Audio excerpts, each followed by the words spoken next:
Hello friends, कैसे हैं आप सब? इस वॉइस क्लियर? बहुत इंपॉर्टेंट चैप्टर मैंने शुरू किया वेव ऑप्टिक्स। एक्चुअली इंपॉर्टेंट से ज़्यादा लोगों को ये टिपिकल लगता है, इसलिए इंपॉर्टेंट कह रहा हूँ। क्योंकि जनरली ये एक ऐसा चैप्टर होता है जिसमें बहुत सारी चीज़ें तो हैं, लेकिन समझ में नहीं आती। बहुत ज़्यादा कन्फ्यूज़न रहता है। सब लोग मुझे बोलते हैं, "सर इसको करा दो, सर इसको करा दो।" तो फ्रेंड्स हमेशा से एक टारगेट रहा है जब भी कोई टॉपिक मैं कराऊँ, तो वो ऐसा कराऊँ कि आपको चीज़ें ना ऐसे समझ में आनी चाहिए कि कभी कोई कन्फ्यूज़न दोबारा ना रहे। तो सेम थिंग इसके नोट्स बहुत पहले मैंने शेयर कर दिए थे ग्रुप पर हैंड रिटन नोट्स। उसके बाद पीडीएफ भी शेयर कर चुका हूँ और एक बार पहले भी ये चैप्टर हमारे क्लासेस में हो चुका है। ठीक है, बहुत पहले हो चुका। लेकिन आज फिर से मैं इसको कराऊँगा और हमेशा की तरह मैं एक बात कहता हूँ कि चैप्टर भले ही मैंने 1 बार कराया, 2 बार कराया, 3 बार कराया, हर बार जब भी मैं कुछ लेके आता हूँ कुछ नया, हमेशा कुछ नया लेके आता हूँ, कुछ ना कुछ ऐड इसमें होता है, कुछ नए ट्रिक्स होते हैं, कुछ नए टिप्स होते हैं।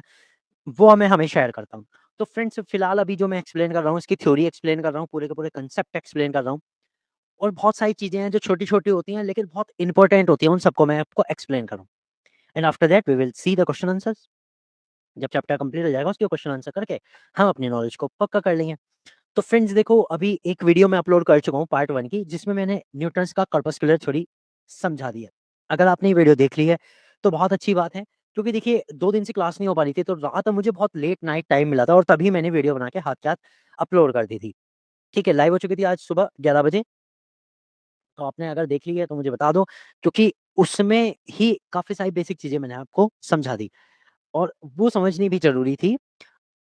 ठीक है? तो वो मैं क्लियर करा चुका हूँ, अगर देख लिया है तो प्लीज़ लाइक कर दो, अगर नहीं देखी है तो एक बार मैं थोड़ा-थोड़ा सा एक्सप्लेन कर देता हूँ, ताकि हम जल्दी से आज के टॉपिक पे चल सकें।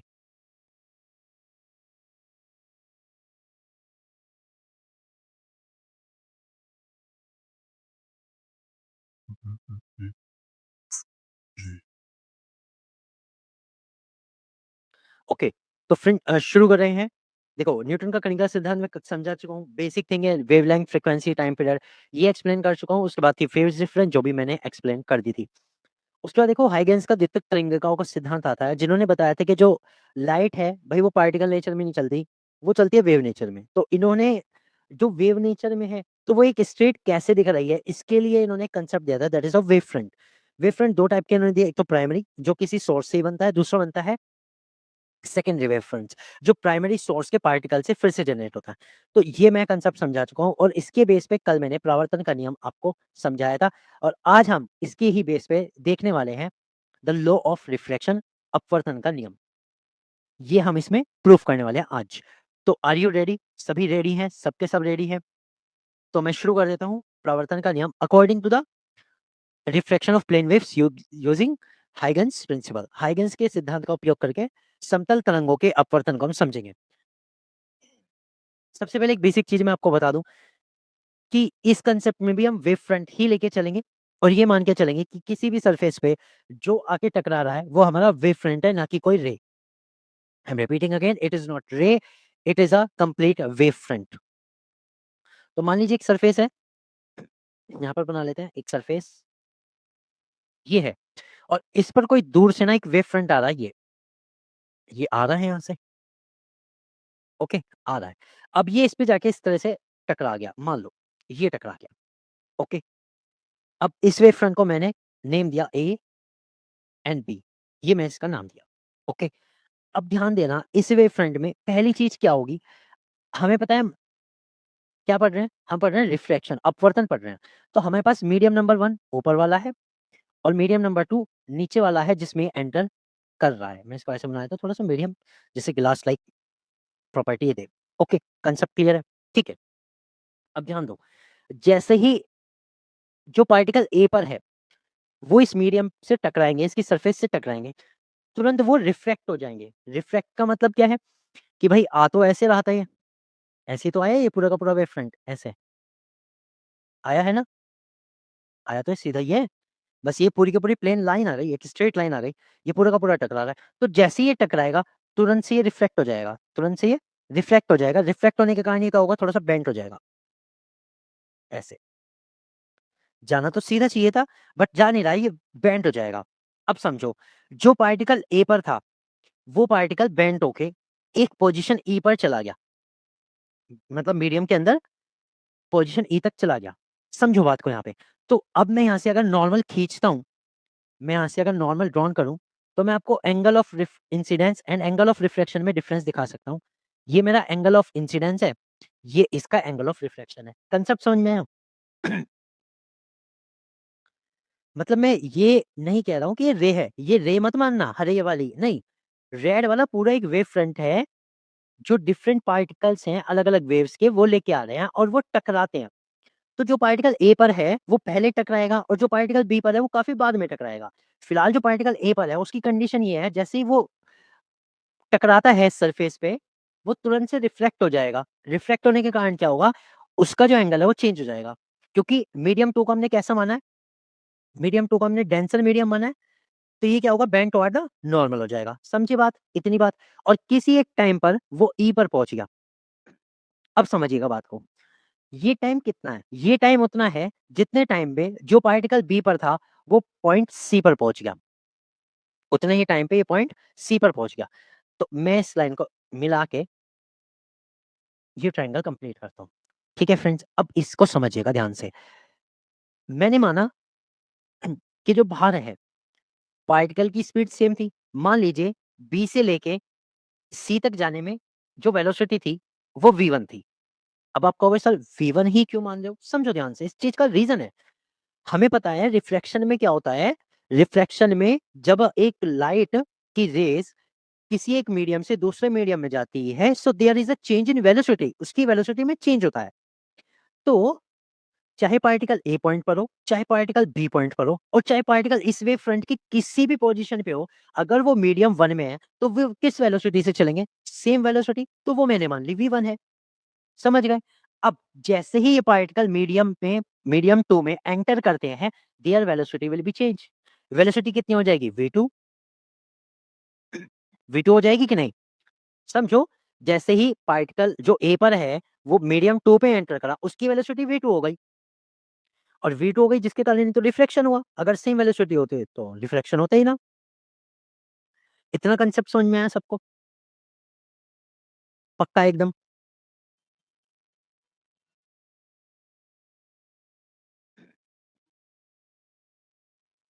अब यहाँ से एक चीज़ समझो, बहुत ही अच्छी, बहुत ही important.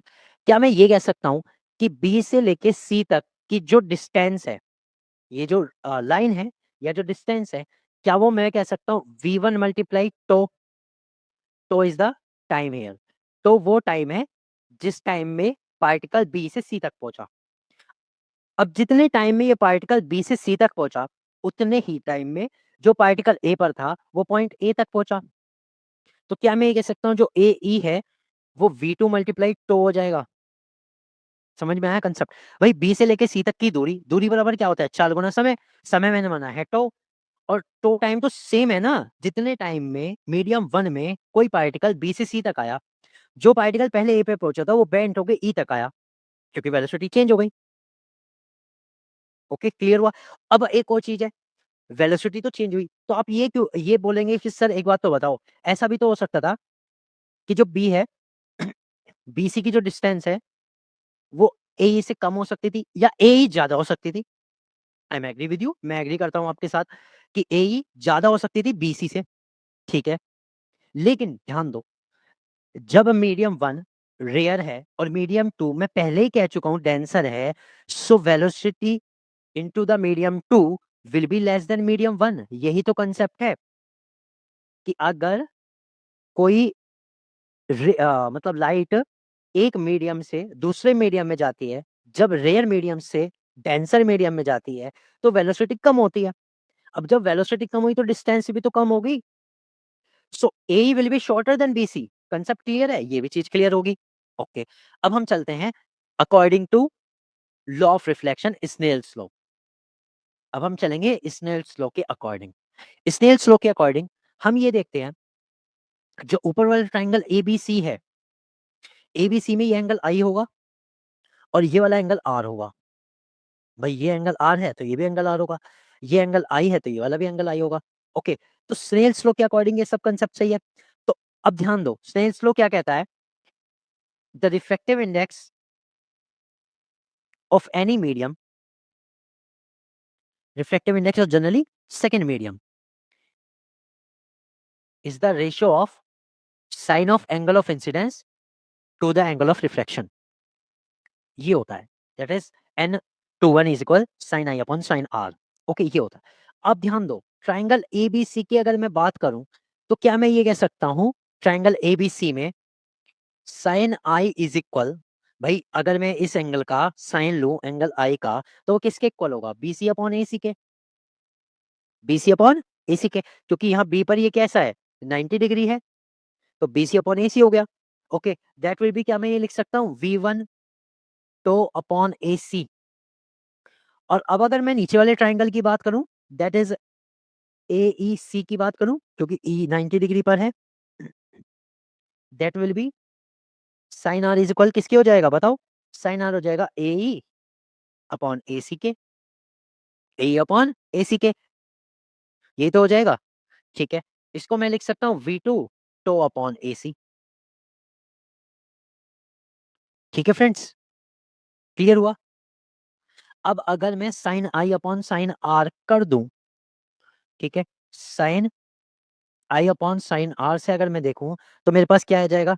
B C upon A C multiply A C upon ए, ये हो जाएगा। जहां ए सी से तो ए सी कैंसिल हो गया, ये सिर्फ रह गया B C upon A, that is V one T upon V two T से टो कैंसिल, ये सिर्फ रह गया V one upon V two. और मुझे बताओ, क्या यही रिफ्रैक्टिव इंडेक्स का फॉर्मूला नहीं है? भाई रिफ्रैक्टिव इंडेक्स का फॉर्मूला अगर मैं लिखने लगूं तो मैं यही तो लिखता हूं।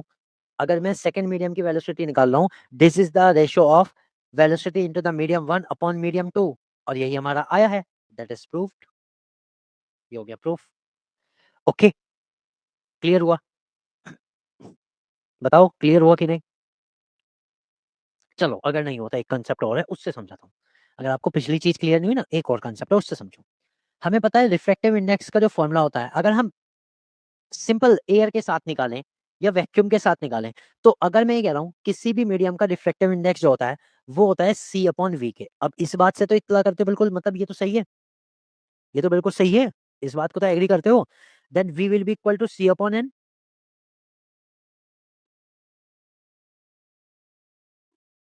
We will be equal to C upon N. तो अगर मैं पिछले वाले डिफरेंट मीडियम के लिए वेलोसिटी देखूं, तो क्या मैं ये कह सकता हूँ V one is equal C upon N one and V two is equal C upon N two, ये मैं कह सकता हूँ। अब sine I upon sine R बराबर क्या आया था? V one upon V two आया था। तो क्या मैं इसकी जगह ये रख सकता हूँ c upon N one multiply n two upon c one, sorry c only c से सी कैंसिल हो गया, that will be equal to n two upon N one. और इसे हम क्या लिखते हैं? Medium of reflective index of medium two. यही तो हमें प्रूफ करना था, यही हमारा स्टार्टिंग में लिखा हुआ है, तो ये प्रूफ भी हो गया। ओके, क्लियर हुआ? तो इससे हमने हाइगेंस के प्रिंसिपल से रिफ्रैक्टिव इंडेक्स का फॉर्मूला या फिर रिफ्रैक्शन की जो फेनोमेना है वो हमने प्रूफ कर दी। अब फ्रेंड्स आप कहोगे सर क्या इसमें से कोई क्वेश्चन आएगा? फ्रेंड देखो, ये जो फेनोमेना है ये जस्ट प्रूफ करने के लिए थी, कंसेप्ट को पूरी तरह से समझाने के लिए, ताकि अगर आप कभी किसी बुक्स में पढ़ के मुझे ये कहने लगे कि सर वेव ऑप्टिक्स तो आपने समझाया लेकिन हाइगेंस का ये जो रिफ्लेक्शन और रिफ्रैक्शन रह गया ये क्लियर नहीं करा, तो फ्रेंड्स मैंने आपको सारी चीजें बिल्कुल क्लियर कर दी कि हम उसे प्रूफ कर सकते हैं। समझ लो, एंगल के साथ ना खेल के हम वेव फ्रंट के डिस्टेंस के साथ भी उसे प्रूफ कर सकते हैं।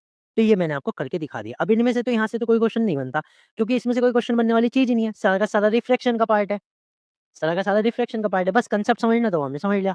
अब यहाँ से क्वेश्चन बनता है, क्वेश्चन बनता है यहाँ से, if I is greater than R then what will be the condition? अगर आई आर से ज्यादा है, समझो इस चीज को समझेंगे। अगर आई आर से ज्यादा है तो वो ये कहना चाह रहा है कि आपका जो एंगल ऑफ इंसिडेंस है वो ज्यादा है और एंगल आर कम है। ये बात वो कह रहा है, सीधी सीधी सीधी बात है, ये दिख भी रहा है। तो क्या मैं ये कह सकता हूँ जो मीडियम वन है वो हमारा रेयरर मीडियम है with respect to medium two which will be a denser medium? Obviously, अगर मीडियम टू में एंगल ऑफ रिफ्रैक्शन कम है तो ऑब्वियसली वो डेंसर मीडियम है। तो इस केस में क्या मैं ये कह सकता हूँ, if I is greater than R then V1 will be greater than V2 and N2 will be greater than N1। यानी सेकंड मीडियम का रिफ्रैक्टिव इंडेक्स पहले मीडियम से ज्यादा होगा, लेकिन वेलोसिटी पहले मीडियम में ज्यादा होगी और दूसरे मीडियम में कम। ये दो कंसेप्ट आपको यहां से बहुत अच्छे तरीके से याद रखने हैं फ्रेंड्स, इनको याद रखना। ओके, क्लियर हुआ? And similarly for the second part, if I is lower than R, इस केस में क्या हो रहा है, इसमें जो आई है आर से कम हो रहा है, यानी आई मान लो इतना है, तब आर इससे भी ज्यादा है। ये एंगल आर, ये एंगल आई। तो आप मुझे बता सकते हो मीडियम 1 और मीडियम 2 क्या क्या होंगे? अगर बता सकते हो तो जल्दी से नीचे मैसेज में लिख दो, मैसेज में लिख के बता दो कि मीडियम 1 और मीडियम 2 क्या है। और यहाँ पर मैं इनको एक तरह से फिल इन द ब्लैंक्स बना रहा हूँ जो आपको फिल करना है। आपको इसके बॉक्स में फिल करना है कि क्या आएगा, ओके? और जो भी आएगा करेक्ट आंसर आपको बताना है। क्योंकि फ्रेंड्स देखो, और क्या ही क्वेश्चन पूछेगा, वो आपसे डायग्राम तो बनवा नहीं रहा एमसीक्यू वाले पेपर में, हमें एक्सप्लेन करने को भी नहीं कहीं आ रहा, लेकिन हमें बेसिक अपनी अंडरस्टैंडिंग तो क्लियर होनी चाहिए ना। समझ गए फ्रेंड्स? क्लियर हुई बात? तो अब यहाँ से जो ये मैं आपको रेज़ दिखा रहा हूँ ना, एक्चुअली रेज़ नहीं है, ये वही पार्टिकल ए पार्टिकल मान लो, ए पॉइंट का पार्टिकल मान लो, और बी से लेके सी तक लगभग सारी कंडीशन सेम है, ये सब चीज़ें उसमें सेम रहेंगी। तो चाहे वेव आए, वेव फ्रंट आए और चाहे रे आए, जो हमारे कांसेप्ट है वो बिल्कुल सेम रहेंगे। तो ये वाला फिल अप कर देना जल्दी से और नीचे लिख देना मैसेज में। कुछ-कुछ चीज़ें आजकल मैं छोड़ने लगा हूँ इसलिए, ताकि आप अपने आप से कंप्लीट कर सकें। चलिए, ये सब चीज़ें हमें क्लियर हो गई, ओके। सबको क्लियर है? अब देखो, reflection of wave front in the different optical device. अभी हमारे पास एकदम ग्लास स्लैब था, प्लेन वाला ग्लास स्लैब, तो उससे तो बिल्कुल सीधा-सीधा तरीके से हुआ। अब मान लो कोई वेव फ्रंट किसी प्रिज़्म से टकरा जाए, कॉन्वेक्स लेंस से टकरा जाए और कॉनकेव मिरर से टकरा जाए, तो उसकी वेव फ्रंट की डिज़ाइनिंग कैसी होगी? क्या अब भी वो बिल्कुल स्ट्रेट निकलेगा?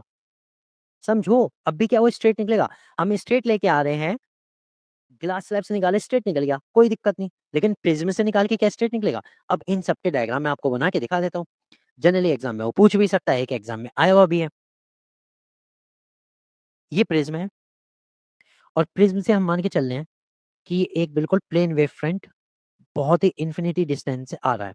अब जैसे ही प्रिज़्म से पार होगा, ये बेंड हो जाएगा अकॉर्डिंग टू बेस। फिर से मैं रिपीट कर रहा हूँ, किसके अकॉर्डिंग हो जाएगा बेंड? According to base. जो ये जिस बेस से टकराएगा, उसी बेस के अकॉर्डिंग ये बेंड हो जाएगा। ठीक है? यानी कि ये हमारा इंसिडेंट वेव फ्रंट, ये हमारा reflected wave front. Through the prism. Okay, second concept क्या आता है? कॉन्वेक्स लेंस का बताओ। चलो भाई, कॉन्वेक्स लेंस का भी बनाते हैं। कॉन्वेक्स लेंस कैसा होता है? किनारे पे पतला, बीच में मोटा, इस तरह से। ठीक है? अब इस पे कोई वेव फ्रंट आ रहा है, ये कैसा हो जाएगा? अभी-अभी मैंने बताया, उसी को फ़ॉलो करो। जिस बेस से टकराएगा उसके जैसा, ऐसे बेंट हो जाएगा। So this will be incident wave front और ये क्या हो जाएगा? Reflected wave front. ठीक है? तो कॉन्वेक्स लेंस का केस ही हो गया। अब बात करते हैं कॉनकेव मिरर की। कॉनकेव मिरर कैसा होता है? कॉन्वेक्टिव मिरर क्या होता है? पॉलिश्ड इनसाइड, ये होता है। अब इसमें से बताओ क्या होगा? अगर इसके ऊपर कोई एक वेव फ्रंट आके टकरा जाए, मान लो सीधे-सीधा गया और जाके मिरर से टकरा जाए, तो इस वेव फ्रंट का क्या होगा? क्या ये इसे पार करके निकल जाएगा? नहीं जी, पार करके नहीं निकल सकता, बिकॉज़ ये एक ट्रांसपेरेंट मीडियम है ही नहीं, ये तो एक रिफ्लेक्टेड मीडियम है। तो ये कैसे कर देगा? ये इसे बेंट कर देगा और बेंट करने के बाद जो डायरेक्शन होगी पार्टिकल्स की, वो कैसी होगी? Toward the focus. So it is a incident wave front end it is a reflected wave front from the concave mirror. Point is clear? अच्छा लगा? समझ में आया? ईज़ी चीज़ थी, बहुत ईज़िली समझ में आ गया होगा और अच्छा भी लगा होगा कि ये सारी चीज़ें बहुत बेसिक हैं और जल्दी समझ में आ रही हैं। ठीक है? अब एक कांसेप्ट ऐसा आता है फ्रेंड्स, जिसके बिना हम आगे का कोई भी चीज़ पढ़ ही नहीं सकते। फ्रेंड्स, आपने एक और एक्सपेरिमेंट पढ़ा होगा, Young's double slit experiment. Young's double slit experiment. अब चाहो तो मैं उसे आपको शॉर्टकट मार के भी समझा सकता हूँ कि भाई यंग्स के डबल स्लिट एक्सपेरिमेंट है, 2 पॉइंट है, उनसे रेज़ निकल के जा रही है, सामने स्क्रीन पे इमेज बननी है, ये सब चीज़ें हैं वो। लेकिन पता है उसमें क्या होगा? उसमें मुझे ही अच्छा नहीं लगेगा, क्योंकि मैंने आज तक किसी वीडियो में कहीं शॉर्टकट नहीं मारा, क्योंकि शॉर्टकट मारने से ना आपने देख लिया होगा एग्ज़ाम नहीं निकल रहा। टीजीटी, पीजीटी के क्वेश्चन नहीं बन रहे शॉर्टकट मारने से। एक क्वेश्चन करोगे 2 पे अटक जाओगे। वो 2 आगे के क्वेश्चन नहीं बनेंगे। 1 निकाल दोगे 2 नहीं बनेंगे। क्या फ़ायदा होगा? So this is my motto to give your complete knowledge of any of the topic. किसी भी टॉपिक की पूरी नॉलेज देना, ये मेरा आपके लिए मोट्टो है। तो इसीलिए शुरू करता हूँ सबसे पहले कोहेरेंट और इनकोहेरेंट सोर्सेस, कला संबद्ध एवं कला असंबद्ध स्रोत। यहाँ से क्वेश्चंस आपका बनता ही बनता है, तो बहुत ही ज़्यादा इम्पोर्टेंट है समझना। अब सबसे पहले कला संबद्ध एवं कला असंबद्ध क्या होता है? इन सोर्सेस को समझने से पहले कांसेप्ट समझो कि सर ये कला संबद्ध या ये किसकी बात कर रहे हैं? क्या ये ड्राइंग की बात कर रहे हैं? नहीं, नहीं, ड्राइंग की बात नहीं कर रहे। यहाँ पर बात हो रही है फेज़ डिफरेंस की। किसकी? फेज़ डिफरेंस की। अब वो फेज़ डिफरेंस क्या होता है?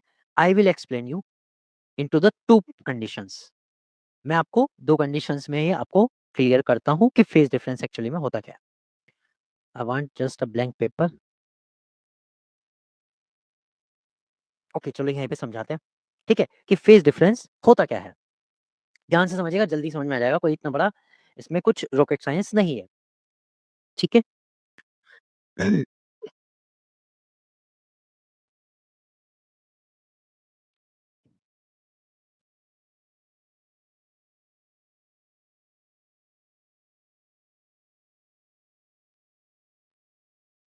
ये 2 वेव्स हैं। ठीक है फ्रेंड्स? 2 वेव्स हैं। अब इन 2 वेव्स में अगर मैं ये सोचूँ कि किसी एक पार्टिकल की पोज़ीशन ले लूँ, तो मान लो मैंने इस वाले पार्टिकल की पोज़ीशन ली ए, क्या वो पोज़ीशन इस वाले पार्टिकल की पोज़ीशन टॉप वाली, क्या इसमें वो यहीं पे है, सेम जगह है? इतनी डिस्टेंस में क्या वो यहाँ पे भी सेम जगह है? नहीं है। हो सकता है वो ए वाले पार्टिकल की जो पोज़ीशन है वो यहाँ हो। समझ गए?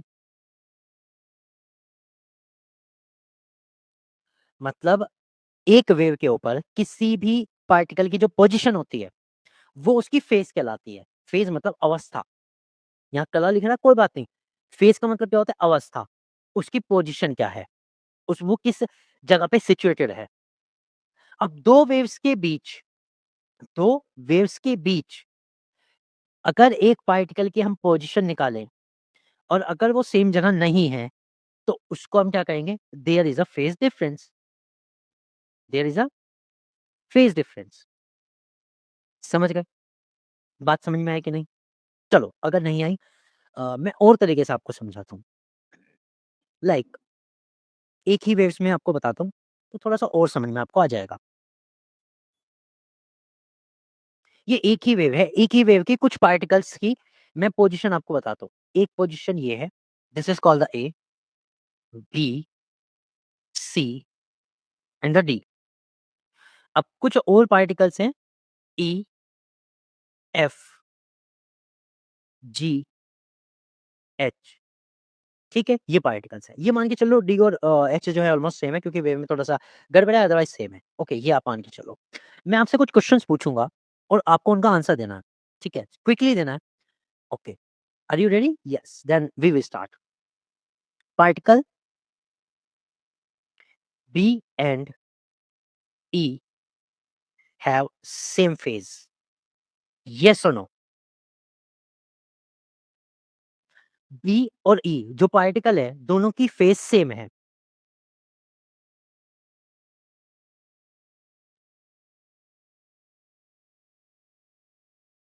येस और नो? बस इतना ही तो बताना है।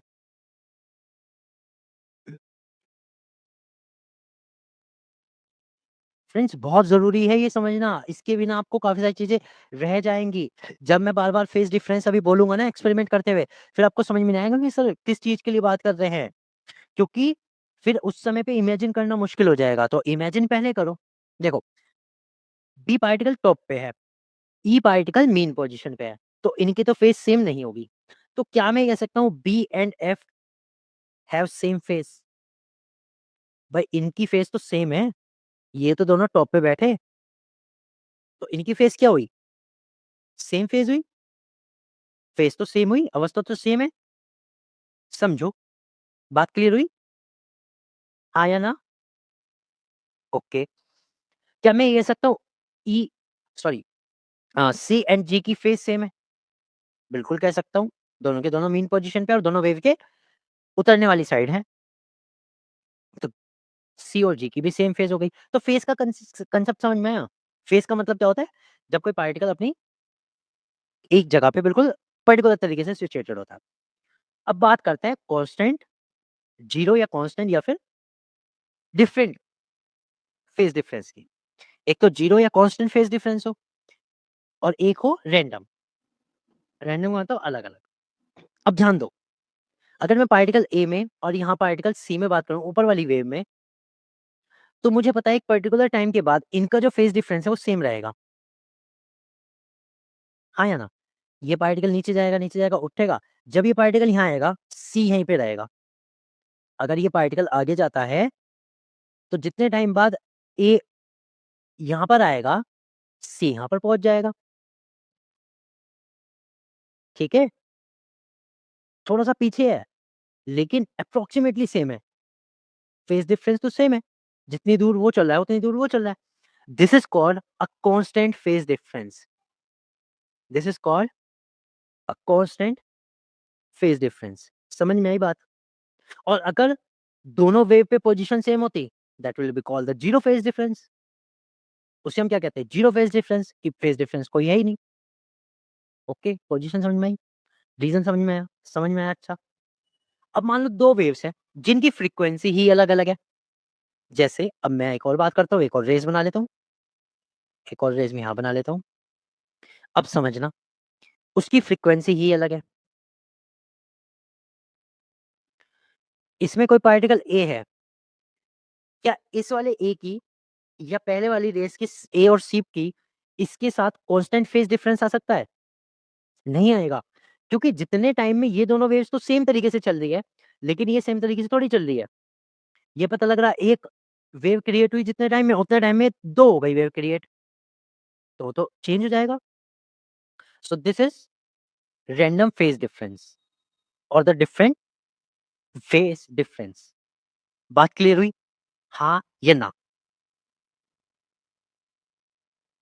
अच्छा लगा समझ के कि फेज़ डिफरेंस ही एक बहुत अच्छी चीज़ है। फेज़ डिफरेंस का मतलब क्या हुआ? जब 2 वेव्स हों, 2 पार्टिकल हों, अगर सेम फेज़ पे है, उनकी पोज़ीशन बिल्कुल सेम है, तो उनके बीच का फेज़ डिफरेंस 0। अगर 2 वेव बिल्कुल सेम फ्रीक्वेंसी की है, सेम एम्पलीट्यूड की हैं, तो उनके बीच का फेज़ डिफरेंस कांस्टेंट, भले ही थोड़ा-सा पॉइंट आगे-पीछे हो जाए। जैसे अब सुनो यहाँ पे, इस वाली वेव को देखो, वेव नंबर 3 मानते हैं। इसको वेव नंबर 1, 2, 3 एंड 4। थर्ड वाली में देखो, मैं ये कह सकता हूँ बी और सी का जो फेज़ डिफरेंस होगा वो कांस्टेंट होगा। क्यों? क्योंकि एक ही वेव्स है और जितनी ट्रैवलिंग बी करेगा उसके हिसाब से सी भी तो आगे-आगे चलता रहेगा। इन दोनों के बीच का जो डिफरेंस आएगा, अगर मैं मीन पोज़ीशन पे देखूँ, तो ये कांस्टेंट रहेगा हर जगह। सो इनके बीच का फेज़ डिफरेंस कैसा है? Constant. So this is called the constant phase difference. और डिफरेंट कब होता है? मतलब जीरो या कांस्टेंट का कांसेप्ट तो समझ में आया। डिफरेंट कब होता है? डिफरेंट तब होता है जब रैंडम फ्रीक्वेंसी की हो, जिसकी फ्रीक्वेंसी अपनी जो एक्चुअल वेव है उससे अलग हो जाए, तब हमारा फेज़ डिफरेंस भी अलग हो जाएगा। समझ में आया? अब कांसेप्ट समझते हैं कि कोहेरेंट सोर्स और इनकोहेरेंट सोर्स क्या होते हैं। तो कोहेरेंट सोर्स क्या होते हैं? Sources which emit waves that have the same frequency and the zero और कांस्टेंट फेज़ डिफरेंस। ऐसे सोर्सेज़ जिनसे सेम फ्रीक्वेंसी की और zero and constant phase difference की वेव इमिट होती है। यानी कि उनकी वेव्स में या तो जीरो फेज़ डिफरेंस हो, 2-3 वेव्स में जितनी भी बन रही है, सब में जीरो फेज़ डिफरेंस हो या फिर कांस्टेंट फेज़ डिफरेंस हो, मतलब कि फेज़ डिफरेंस आगे-पीछे ना हो, फेज़ डिफरेंस बराबर हो। समझ गए? अब समझ गए ना मैं किस रेस की बात कर रहा हूँ? मान लो एक लाइट सोर्स है जिसने बहुत सारी वेव्स निकाली, तो वो पहले और दूसरी टाइप की वेव निकाल रहा है तो भी चल जाएगा। सारी एक ही के सिमिलर निकाल रहा है तो भी चल जाएगा, तब फेज डिफरेंस 0 हो जाएगा। एक और 2 टाइप की निकाल रहा है, 1 एंड 2 टाइप की फेज निकाल रहा है, सॉरी वेव्स निकाल रहा है, तो फेज डिफरेंस कांस्टेंट हो जाएगा। So these sources are called coherent sources, कला संबद्ध सोर्सेज। और कला संबद्ध सोर्सेज का सबसे बेस्ट एग्जांपल होता है लेजर लाइट। लेजर लाइट में जितनी भी वेव्स निकलती है सबकी आवृत्ति समान होती है और उनके बीच का जो कलांतर है या तो शून्य होता है या स्थिर होता है। ये क्वेश्चन आपके एग्जाम में आ चुका है। निम्न में से कौन सा एक कला संबद्ध स्रोत है? ये क्वेश्चन आ चुका है। Which of the following is a coherent source? That is the laser light. जो लेजर लाइट है वो एक कोहेरेंट सोर्सेज होता है। इसका मतलब उसकी जो फ्रीक्वेंसी है उससे निकलने वाली फ्रीक्वेंसी सेम होती है और उनके बीच का जो फेज डिफरेंस होता है वो या तो कांस्टेंट होता है या शून्य होता है। ठीक है फ्रेंड्स, क्लियर हो? अब इनकोहेरेंट सोर्स मतलब सारे बाकी बचे हुए sources which emit waves that have random frequency and phase difference. जिनकी फ्रीक्वेंसी रैंडम होती है, फेज डिफरेंस अलग-अलग होता है। जैसे कि लैंप से निकलने वाली लाइट, बल्ब की लाइट, जितने भी हैं सब अलग-अलग फ्रीक्वेंसी की रेज़ निकालते हैं, फेज डिफरेंस अलग-अलग होता है। क्लियर हुआ? बढ़िया समझ में आया? हाँ या ना?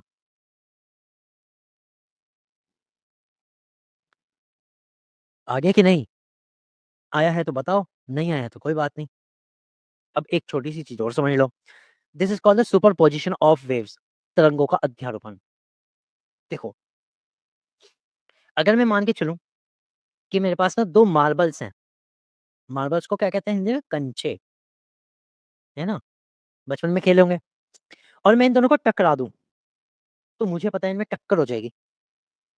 टक्कर 2 तरह की हो सकती है। अगर ये मार्बल मैग्नेट के बने हैं तो चिपक जाएँगे, मैग्नेट के बने हैं तो चिपक जाएँगे। लेकिन अगर काँच के बने हैं तो क्या हो सकता है? टूट सकते हैं। ठीक है? तो ये तो पार्टिकल्स की बात होगी। बात करते हैं वेव्स के केस में।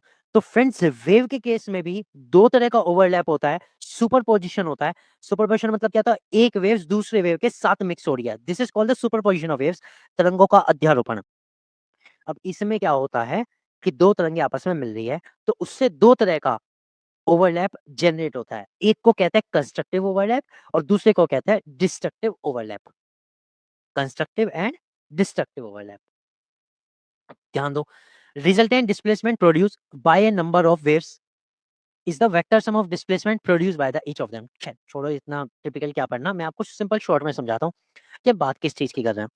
तो ये कहना है कोई तरंग है आपस में मिक्स हो गई, तो उनके थ्रू जो डिस्प्लेसमेंट आएगा,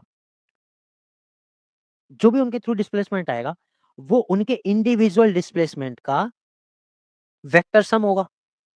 बस छोड़ो, टिपिकल हो रहा है, समझाते हैं इजी वे में। मान लो 2 वेव्स हैं, एक ये,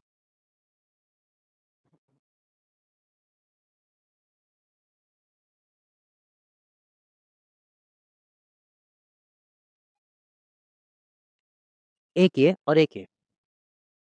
अब मैंने लाइन क्यों खींची? क्योंकि मैं लाइन ये बताने की कोशिश कर रहा हूँ कि इन दोनों की जो फेज़ है ना, वो बिल्कुल सेम है। भाई जो पार्टिकल इस वेव में यहाँ पर है, वो दूसरा पार्टिकल बिल्कुल सेम फेज़ में है। सो दे हैव सेम फेज़। और जब सेम फेज़ में 2 वेव्स आपस में ओवरलैप करती हैं, तो इनके द्वारा जो बनता है, वो बनता है कंस्ट्रक्टिव ओवरलैप। इस केस में वेव का जो फाइनल एम्पलीट्यूड होगा, वो दोनों के सम के बराबर होगा। समझ गए? जो फाइनल एम्पलीट्यूड होगा, वो दोनों के बराबर होगा, सम के बराबर होगा। यानी अगर इसका 5 एम्पलीट्यूड है, यहाँ से यहाँ तक 5 एम्पलीट्यूड किसको कहते हैं बताओ? एम्पलीट्यूड कहते हैं मीन पोज़ीशन से जो डिस्टेंस है, उसको एम्पलीट्यूड बोलते हैं फ्रेंड्स। ठीक है? तो इसका जो एम्पलीट्यूड होगा, दोनों के वेक्टर सम के बराबर होगा। बस इतनी सी कहानी थी। ये मैंने आपको बता दी। तो ये हमारा क्या हुआ? Constructive overlap. क्या कहते हैं इसे? Constructive overlap. अब बात करते हैं डिस्ट्रक्टिव ओवरलैप की, तो इसका अपोज़िट हो जाओ। एक वेव ये है, एक वेव ये है। अब दोनों के अगर मैं देखूँ, तो फेज़ डिफरेंस दोनों के अलग है। जब फेज़ डिफरेंस है या फेज़ डिफरेंट है, तो क्या होगा? भाई इसका जब अपर पार्ट है, तो इसका लोअर पार्ट से सम हो रहा। तो टोटल मिला के डिस्ट्रक्टिव ओवरलैप होगा, यानी कि रिजल्टेंट जो हमारा मिलेगा, वो बहुत ही कम मिलेगा। समझ गए? जो रिजल्टेंट होगा एम्पलीट्यूड वो कम हो जाएगा। समझ गए? हाँ या ना? अब एक चीज़ और ध्यान कर लो, अगर रिजल्टेंट एम्पलीट्यूड कम हो रहा है, तो जो इंटेंसिटी होती है, वो डायरेक्टली प्रोपोर्शनल होती है एम्पलीट्यूड के स्क्वायर के। एम्पलीट्यूड के स्क्वायर के। और जब एम्पलीट्यूड कम हो रहा है, तो इंटेंसिटी भी कम हो जाएगी। Point is clear? चीज़ें समझ में आई? ये वो चीज़ें हैं, जो यंग्स के डबल स्लिट एक्सपेरिमेंट में हमें काम आएँगी। और यंग्स का डबल स्लिट एक्सपेरिमेंट में डायरेक्ट आपके सामने प्रेज़ेंट नहीं करूँगा। मैं उसकी जो बेसिक चीज़ें हैं आपको समझा दूँगा, तब मैं लेके आऊँगा और फिर उसके बाद मैं गारंटी देता हूँ, किसी भी बुक में कोई भी diagram Young's double slit experiment से रिलेटेड दिया हुआ हो, आप उसको देख के समझ जाओगे वो कहना क्या चाह रहा है। और इवन उसको आप खुद सॉल्व कर पाओगे, उससे रिलेटेड चीज़ें निकाल पाओगे। ये मेरा प्रॉमिस है, बस एक प्रॉमिस आपकी तरफ से ये होना चाहिए कि आपने इन चीज़ों को बहुत ध्यान से समझा हो और नहीं समझ में आए तो दोबारा देख लो, रिकॉर्डिंग पड़ी हुई है, तो दोबारा देख लो, ठीक है ना?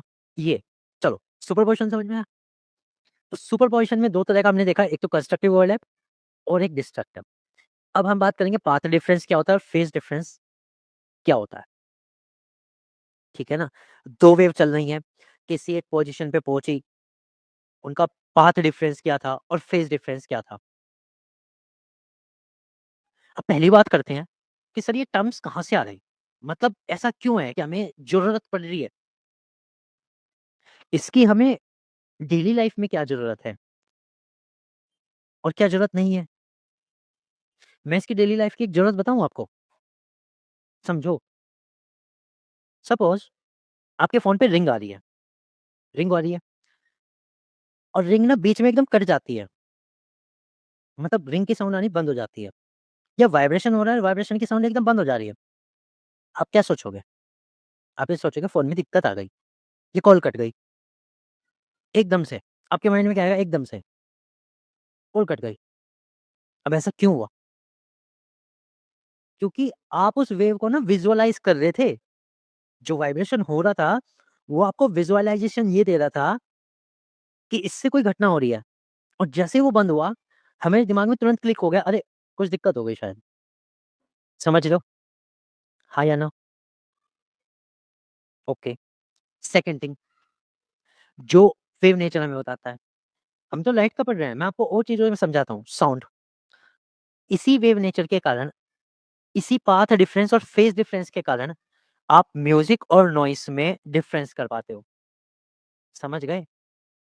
क्योंकि साउंड हमारे पास है नहीं टीजीटी में, होता तो मैं उसमें भी समझाता आपको। इसी फेज़ डिफरेंस, इसी पाथ डिफरेंस के कारण हम क्या कर पाते हैं बताओ? म्यूज़िक और नॉइज़ में डिफरेंस बता पाते हैं।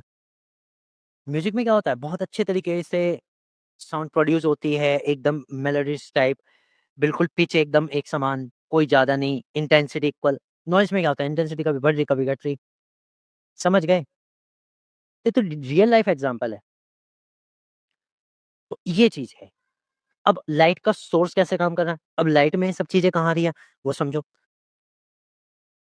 अगर एक लाइट का सोर्स बहुत दूर है, बहुत ही दूर है और मैं कहूँ आप ना उसके आगे अपने हाथ की शैडो किसी दीवार पे बनाओ, तो आपको पता है वो ना ब्लर हो जाएगी, वो ब्लर हो जाएगी, हाँ या ना? ब्लर हो जाएगी कि नहीं?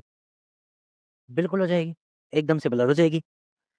लेकिन अगर मैं ये कहूँ कि एक लेज़र लाइट है, सिंपल वाली, हल्के वाली और उसकी लाइट मैं आपके हैंड्स पर डालूँगा और स्क्रीन के ऊपर आपको उसकी शैडो बनानी है, एकदम शैडो बढ़िया आएगी, भले ही लेज़र लाइट बहुत दूर हो। तो समझ में आया ना कि फेज़ डिफरेंस के कारण और पाथ डिफरेंस के कारण क्या हो रहा है कि जो लाइट की रेज़ है वो अलग-अलग तरीके से पहुँच रही हैं। कोई जल्दी पहुँच गई, कोई देर पहुँच गई, देर में पहुँच रही। किसी की इंटेंसिटी ज़्यादा पहुँच रही है, किसी की इंटेंसिटी कम पहुँच रही है। जिसके कारण क्या हो रहा है? शैडो कहीं पे डार्क और साइड में ब्लर है। This is the best example to explain the interference. Interference का सबसे बेस्ट एग्ज़ाम्पल यही है। एक्चुअली डिफ्रैक्शन का भी यही है और इंटरफेरेंस को भी समझाने का तरीका यही है। अच्छा लगा जान के? हाँ या ना? मैंने आपको वो विज़ुअलाइज़ कराया है जो मैं आपको समझाने वाला हूँ। अब मैं आपको क्या समझाने वाला हूँ वो समझिए। वो है इस डायग्राम पे। सारा का सारा इस डायग्राम में लिखा हुआ है, बस यही समझाना है। हम पढ़ते हैं यंग्स का डबल स्लिट एक्सपेरिमेंट। सबसे पहली बात तो स्लिट की बात करते हैं। सिल्ट क्या है? सिल्ट आपने पढ़ा होगा, सिल्ट, स्लेट या फिर जो भी आप प्रोनाउंस करते हैं उसे। एक्चुअली है क्या? मान लीजिए कागज है, एक लाइन वाला कागज है, एक पेज है जिस पे लाइन्स लगी हुई हैं, ऐसे। और मान के चलते हैं पेज ना ब्लैक है। ब्लैक का मतलब कि इसमें से कोई लाइट इसके पार नहीं जा सकती। अब मैंने क्या करा, एक ब्लेड लेकर के इसकी एक लाइन पे कट लगा दिया। इस तरह से एक चीरा लगा दिया, चीरा लगा दिया। आप मुझे बता सकते हो इसकी चौड़ाई कितनी हुई? आप कहोगे सर नेग्लिजिबल, ये तो दिखने का भी नहीं। बताओ, दिखने का नहीं ना। एक ब्लेड से अगर मैं सीधा इस पे कट लगा दूं लाइन पे केवल, तो शायद वो आपको वो इमेजिन करना भी बहुत दूर से दिखे भी ना। This is called the slit. समझ गए? This is called the silt. ठीक है? अब इसको छोड़ दो। हम ये मान के चलेंगे हमारे पास 2 स्लिट सोर्सेज़ है या 2 सोर्सेज़ है, सोर्सेज़ ऑफ लाइट, जिसे हम S1 और S2 बोलेंगे।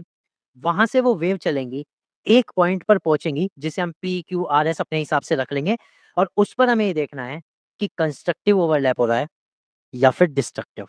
सारी कहानी इस पे बेस है यंग्स डबल स्लिट एक्सपेरिमेंट की। ठीक है फ्रेंड्स, क्लियर हुआ? हाँ या ना? अच्छा लगा? चलो, अब आपकी है एक छोटी-सी परीक्षा। अरे! ये तो पहले दिख गया, चलो ख़ैर कोई ना, क्या ही करें। अब सबसे पहले हमारा केस आता है, केस नंबर 1। हम पढ़ रहे हैं सुपरपोज़िशन ऑफ वेव्स। सुपरपोज़िशन का मतलब है वेव्स का अध्यारोपण, कि किसी एक पॉइंट पे जाने के बाद क्या वेव कंस्ट्रक्टिव ओवरलैप दे रही है या फिर डिस्ट्रक्टिव ओवरलैप। हम सबसे पहले सुपरपोज़िशन ऑफ वेव में कंस्ट्रक्टिव ओवरलैप की कंडीशंस पढ़ रहे हैं।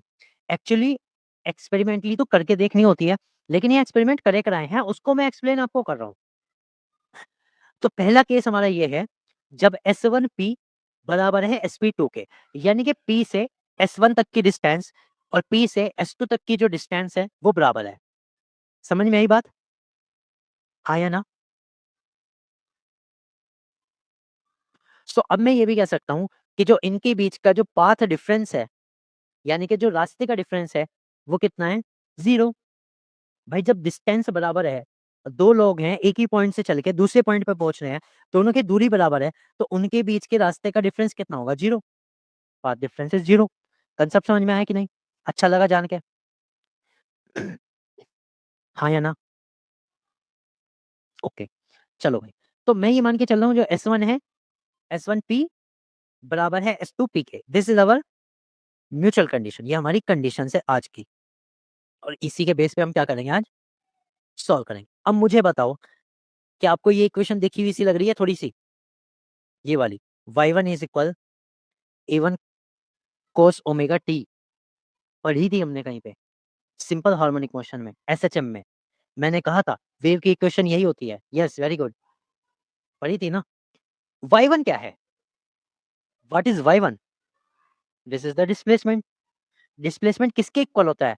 Amplitude multiply cos of omega. Cos omega T, ये क्या है यहाँ पर? जो वेव है ना, मैंने उसमें भी बताया था, वेव्स का स्टार्टिंग एंगल, वेव का स्टार्टिंग एंगल। अब सुनो ध्यान से, जब दोनों वेव्स की डिस्टेंस बराबर है, डिस्प्लेसमेंट बराबर है, तो हम ये मान के चल रहे हैं इनका जो एम्पलीट्यूड है वो भी बराबर है। हम इनका क्या मान के चल रहे हैं कि दोनों के दोनों का एम्पलीट्यूड जो है वो बराबर है।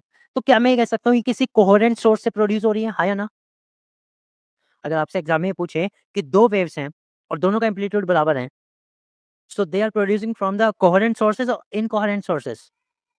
You will say they are produced from coherent sources. ये किससे प्रोड्यूस हो रही है? कोहेरेंट सोर्सेज से प्रोड्यूस हो रही है। बात ठीक है? तो y1 बराबर a1 cos ओमेगा t और y2 बराबर a2 cos ओमेगा t, जहाँ a1 बराबर a2 बराबर a, दोनों का एम्पलीट्यूड सेम है। तब इनका रिजल्टेंट क्या होगा? हमने रिजल्टेंट पढ़ा था, क्या पढ़ा था? दोनों का सम के equal, that will B y is equal y1 plus y2।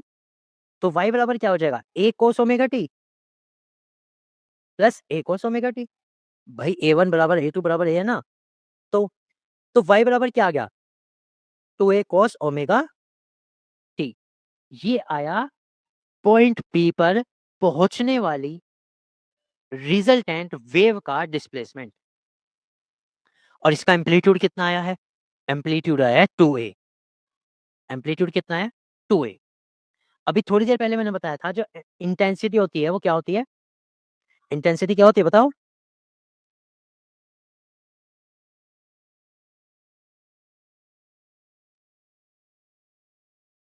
Intensity क्या होती है?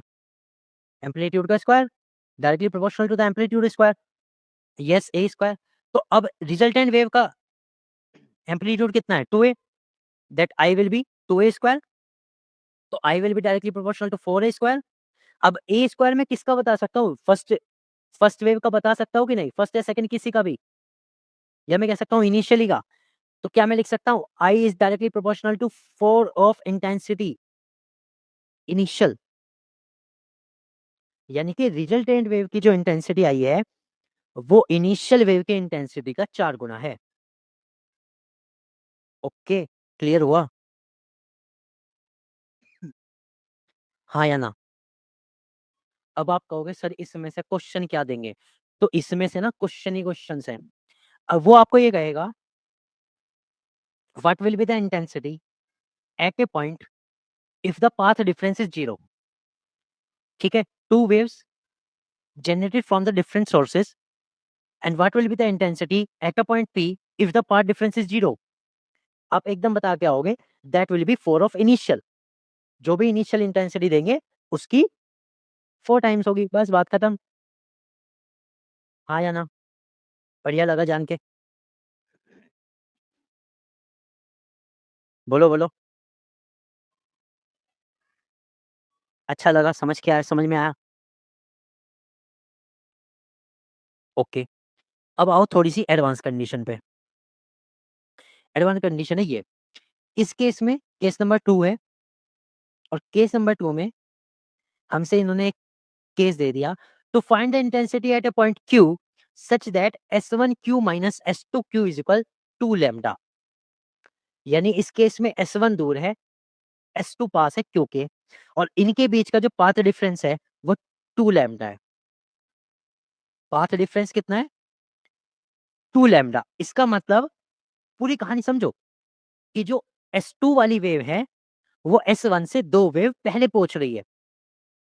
S1 को Q तक पहुंचने के लिए 2 वेव ज्यादा डिस्टेंस पार करनी पड़ रही है।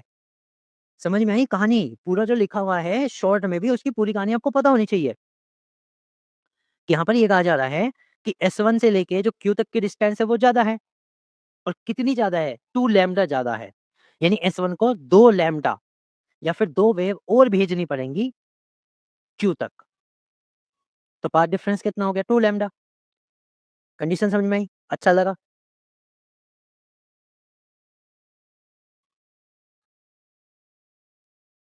हाँ या ना?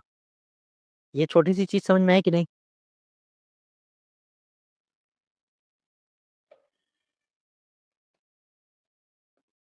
आ गई है तो यस कर दो। तो अभी हम यहाँ पर ये भी कह सकते हैं कि S2 से निकलने वाली वेव्स 2 वेव्स पहले पहुंच रही है और S1 को 2 वेव्स ज्यादा चलनी पड़ रही है। किसी भी तरह कह लो, अपनी अंडरस्टैंडिंग बना लिए, कैसी भी कहो। अब एक चीज और ध्यान दो which is the most important. अगर पाथ डिफरेंस लैम्डा का होता है तो फेज डिफरेंस 2 पाई का होता है। कितना होता है? 2 पाई का। अब ये क्यों होता है? इसके लिए थोड़ी सी ट्रिग्नोमेट्री वाली कहानी आपको समझनी पड़ेगी और वो मैं ऑलरेडी तैयार करके रखा हूँ। ठीक है, समझिएगा। देखो एक चीज और है, मैंने पहले भी समझाया था ना चैप्टर, तो उसमें बताया था कि जनरली ये वाला जो जो डायग्राम होता है ये आपके इंटरव्यू में पूछ लिया जाता है, खासकर पीजीटी केमिस्ट्री फिजिक्स में भी पूछ लिया जाता है। कोई इतनी बड़ी बात नहीं है, पूछ लेते हैं साइन का कोस का डायग्राम बनाओ और दिखाओ कि पार्टिकल्स कहाँ हैं, क्योंकि इंपॉर्टेंट चीज है। खैर शुरू करते हैं। देखो मैं सबसे पहले साइन के लिए समझाता हूँ। साइन के जो एंगल्स हैं वो इस पोजीशन पे है, दैट इज रेड पोजीशन पे, और जो भी हमारी वैल्यू है 1 तक वो ऊपर की साइड है, वाई एक्सिस पे। तो हमें पता है साइन 0 पे वैल्यू कितनी होती है? 0 होती है। साइन 0 पे 0 होती है और साइन 90 पे 1 होती है। इसका मतलब 0 से लेके 90 तक का साइन का ग्राफ यहाँ तक आता है। समझ गए? और 180 पे फिर वापस आ जाता है। और 360 में ये ग्राफ पूरा हो जाता है। समझ गए? अब हमें पता है पूरी वेवलेंथ भी यही है। तो लैम्ब्डा वेवलेंथ में, ठीक है? लैम्ब्डा वेवलेंथ में जो हमारा फेज डिफरेंस आ रहा है वो कितना आ रहा है? 2 पाई का। एक पार्टिकल जो इस जगह पर है, मान लो ए पोजीशन पर है कोई पार्टिकल्स, वो इसी पोजीशन पे दोबारा कब आएगा? लैम्ब्डा वेवलेंथ के बाद या फिर 2 पाई के फेज डिफरेंस के बाद? कंडीशन समझ में आई? एक वेव एक ही पोजीशन पे कब आएगी? जब वो लैम्ब्डा आगे सरक जाएगी, तभी तो मतलब पार्टिकल अपनी जगह पे आएगा। तो फेज डिफरेंस कितना हो गया? 2 पाई का। सेम चीज कॉस में। कॉस में उल्टा हो जाता है, बस कॉस में कॉस 0 पे तो 1 होता है, 90 पे 0 होता है, ठीक है? 180 पे कहीं बीच में आएगा और 360 पे यहाँ तक आएगा। ठीक है? तब भी 2 पाई का ही है और ये भी पूरी एक वेव ही है, यहाँ से यहाँ तक। तब भी हमारा फेज डिफरेंस कितना आता है? 2 पाई। तो अगर एक लैम्ब्डा का पाथ डिफरेंस है, तो फेज डिफरेंस कितना होता है? 2 पाई का। इतनी बात क्लियर? अब यहाँ पे हमने फेज डिफरेंस कितना लिया है? पाथ डिफरेंस कितना लिया है? 2 लैम्ब्डा लिया है कि नहीं? देखो यहाँ पे। तो जब 2 लैम्ब्डा लिया है तो पाथ डिफरेंस कितना हो गया? 4 पाई। तो क्या मैं ये कह सकता हूँ y1 बराबर a cos omega t, amplitude same रखा है, तो y2 बराबर क्या होगा? a cos omega t minus 4 पाई। हाँ या ना, समझ में आया कि नहीं? अब ये माइनस क्यों करा इसमें से? तो आपको ये चीज़ मैंने स्टार्टिंग में बहुत पहले बता दी थी, जब एसएचएम कराया था, कि जनरली जहाँ से वेव शुरू होती है, ये वो इनिशियल पोजीशन है और यहाँ आज आपको क्लियर भी हो गया। पोजीशन पार्टिकल की पोजीशन से क्लियर हो गया। है ना? क्लियर कर दिया मैंने। तो ओमेगा टी माइनस 4 पाई हो गया। अब अगर इनका कंस्ट्रक्टिव ओवरलैप हो रहा है, तो हमें पता है y बराबर कितना होना चाहिए? y1 plus y2, that will B a cos omega t plus a cos omega t minus 4 पाई। तो इनसे जो रिजल्टेंट आएगा वो y बराबर क्या आ जाएगा? 2a cos omega t। यहाँ से भी क्या आ जाएगा? 2a cos ओमेगा t, यानी पहले वाले के बिल्कुल जैसा ही आएगा। ओके?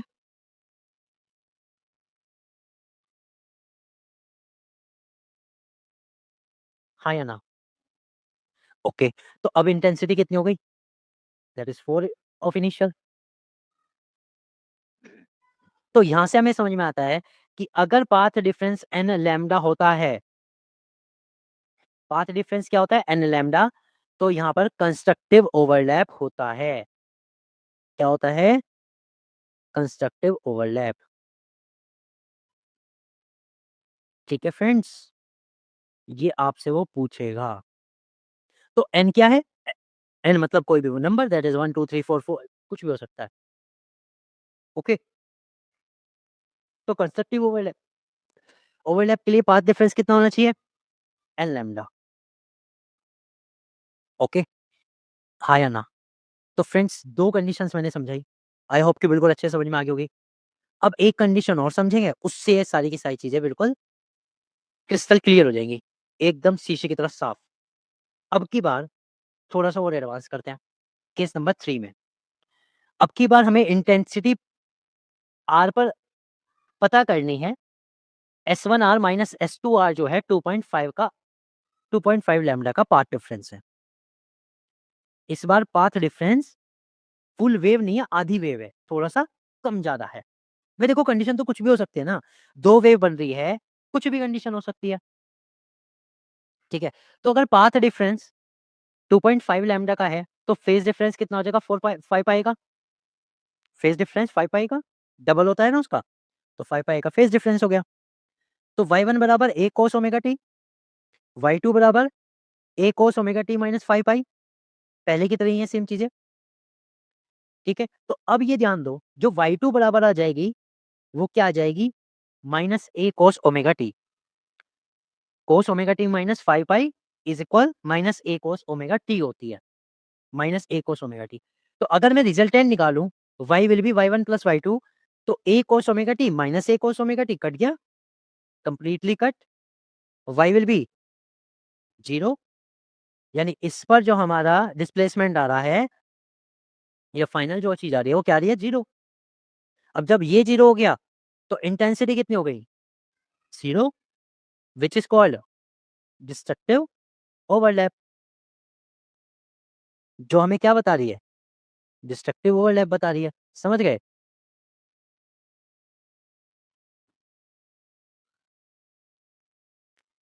अच्छा लगा जान के? तो अगर path difference n plus half lambda का है, जैसे कि यहाँ n plus half that is समझ गए ना 2.5 है, तो इतना अगर पाथ डिफरेंस है तो इंटेंसिटी कितनी होगी 0। मैं लिख देता हूँ, लिखा हुआ नहीं है, लिख देता हूँ। ठीक है फ्रेंड्स, हाँ या ना? सबको इतनी कहानी समझ में आई? अगर आ गई तो जल्दी जल्दी अपने हाथ उठा दो और कह दो कि आ गई सर समझ में। तो कुल मिला के बिना यंग्स डबल स्लिट एक्सपेरिमेंट के मैंने आपको काफ़ी सारी चीज़ें समझा दी। यंग्स के डबल स्लिट से नहीं समझाई, उससे पहले समझा दी। उसमें भी करेंगे। बस मैंने ये बता दिया कि वेव्स चल कैसे रही है और किसी पॉइंट पे पहुँचने के बाद कंडीशन क्या हो सकती है। तो हमें ये पता लगता है कि कंस्ट्रक्शन के केस में, चलो पूरा लिख देते हैं, कंस्ट्रक्टिव ओवरलैप के केस में जो फेज़ डिफरेंस होता है, वो कितना होता है? या तो 0, फेज़ डिफरेंस फाई बराबर या तो 0 या फिर प्लस माइनस 2 पाई या फिर प्लस माइनस 4 पाई। ओके, इस तरह से होता है, दैट इज इवन नंबर। और जो पाथ डिफरेंस होता है लैम्डा वाला, वो होता है n lambda. This is for constructive overlap की शॉर्टकट। फिर बात करते हैं डिस्ट्रक्टिव ओवरलैप।